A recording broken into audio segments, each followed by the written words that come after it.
जय माता दी सभी को। हर हर महादेव। आज मैं सफ़ेद घोंची का 3 प्रयोग दूंगी, बड़ा ही आसान और एकदम सरल। एक है आकर्षण, दूसरा धन प्राप्ति का, और एक इसका काजल बनता है जो काफ़ी महत्वपूर्ण होता है।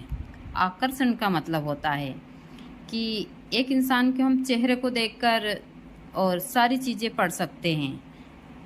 यदि एक इंसान के चेहरे के अंदर वह आकर्षण हो गए तो उनके चाहे कैसा भी काम हो जाता है। लेकिन एक इंसान कितना भी काबिल क्यों ना हो, यदि उसके चेहरे के अंदर एक ऐसा उच्चाटन और भय होता है तो लोग बाग उसके अंदर कितना भी टैलेंट हो, कितना भी अच्छा हो, लोग बाग उसको काम के लिए मना कर देते हैं। तो इसी को कहते हैं आकर्षण। तो मैं आप लोगों को एक आकर्षण तिलक बताऊंगी, इसके धन प्राप्ति के प्रयोग बताऊंगी और इसकी एक छोटी सी काजल की विधि बताऊंगी। यह तीनों प्रयोग इंसान के जो दैनिक जीवन में इसमें बहुत काम आते हैं।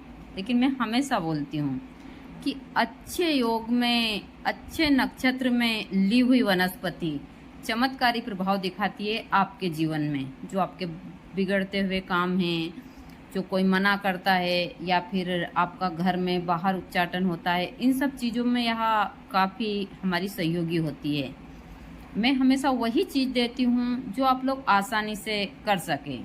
इसमें सिर्फ अच्छे नक्षत्र की आवश्यकता है, जैसे कि रवि पुष्प हुआ, गुरु पुष्प हुआ, ग्रहण काल हुआ, सूर्य ग्रहण, चंद्र ग्रहण, नवरात्रि, होली, दीपावली। इन अच्छे योग में इन चीज़ों को आप लेते हैं और फिर इनका प्रयोग करते हैं तो यह चमत्कारी प्रभाव दिखाती है।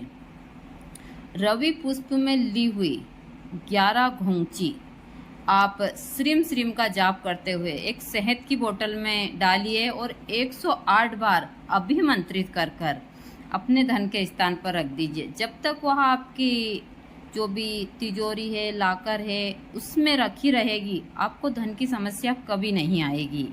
तो यह प्रयोग आप रवि पुष्प में कर सकते हैं। दूसरा है, यदि आपने अच्छे योग में घोंची की जड़ ली है तो घोंची की जड़, सहदेवी की जड़ और ब्रह्मदंडी की जड़, इनको लेकर आप अच्छी तरह से ओम नमः शिवाय का जाप करते हुए चंदन के साथ में तिलक बनाते हैं।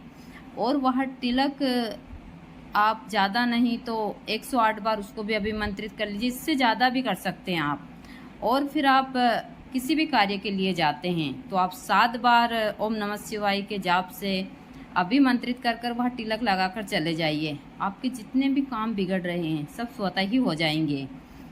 तो यह बहुत सारी चीज़ों में चमत्कारी प्रभाव दिखाता है। तीसरा है, घोंची को अच्छे से कूट कर अच्छे योग में ली हुई सफ़ेद वाली घोंची को, और इसको संग पुष्पी के संग में शुद्ध देसी गाय के घी के साथ में अच्छे बांट कर उसका चूरन बनाकर बाती से अच्छे मल कर, और इसका अच्छे जैसे ग्रहण काल हुआ या फिर कोई अच्छा सा योग हुआ उसमें काजल बनाते हैं और वह काजल आपकी आँखों में लगाते हैं तो यह स्वयं ही आकर्षण का केंद्र बनता है। क्योंकि जो दृष्टि होती है, हम हमारी दृष्टि से बड़ा कार्य कर सकते हैं। इसके अंदर अच्छी एनर्जियाँ भी होती है और गलत एनर्जियाँ भी होती है। तो आप लोग इन वनस्पतियों का उपयोग कर कर अपने जीवन को सरल बना सकते हैं। मैं हमेशा सभी को बोलती हूँ कि इन चीज़ों में आप मेहनत करते हैं तो आपका जीवन स्वर्ग के समान हो जाता है, और स्वर्ग यही है। यदि हमारे यहाँ पर हर एक चीज़ की सुख सुविधा है, हमारा परिवार सुखी है, परिवार में एक अच्छी पत्नी है, अच्छे बच्चे हैं और सारी चीज़ें अच्छे से चल रही है, तो हमारा परिवार स्वर्ग के समान होता है। वरना आपके पास में कितनी भी धन दौलत हो, कुछ भी हो, यदि आपके घर में लड़ाई झगड़ा और यही सारी चीज़ें होती है तो आपके घर से बड़ा नर्क और कोई ही नहीं हो सकता है। स्वर्ग और नर्क धरती के ऊपर ही है, ना कि हमको ऊपर जाकर कुछ मिलना है। तो आप इस वनस्पति का इस्तेमाल कर कर अपने जीवन को सुखी बना सकते हैं। आगे भी मैं आप लोगों को इन चीज़ों की जानकारी देती रहूँगी सरलता से, जिसका कोई नुकसान नहीं है। तंत्र मंत्र इन सारी चीज़ों को करने में बहुत सारे नुकसान है जैसा मैं बताती हूँ, लेकिन अच्छे योग में आप वनस्पतियाँ लेते हैं और इनका प्रयोग करते हैं तो आप लोगों का जीवन माँ भगवती की कृपा से बहुत ही सुंदर और आसानी से कट जाता है, क्योंकि आज के जीवन में तो किसी का कोई ठिकाना नहीं कि हम आज हैं कल नहीं हैं।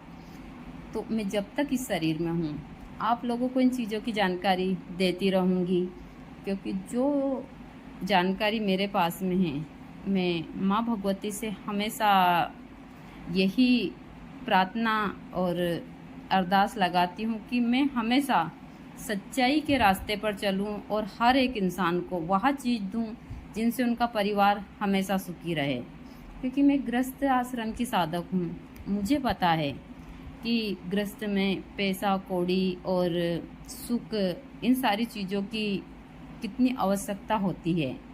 मैंने यह जीवन 30 साल अच्छे से जिया है, तो मुझे पता है, इसीलिए मैं सारी चीज़ आप लोगों को बहुत ही आसानी से और अच्छे तरीके से दे रही हूँ। लेकिन मैं हमेशा बोलती हूँ कि यदि आप लोग इन मंत्रों को जो मैं देती हूँ इनको अच्छे योग में सिद्ध कर लेते हैं तो यहाँ बहुत सारे कामों में आपके सहयोगी होते हैं, आपका जीवन सुखी हो जाता है।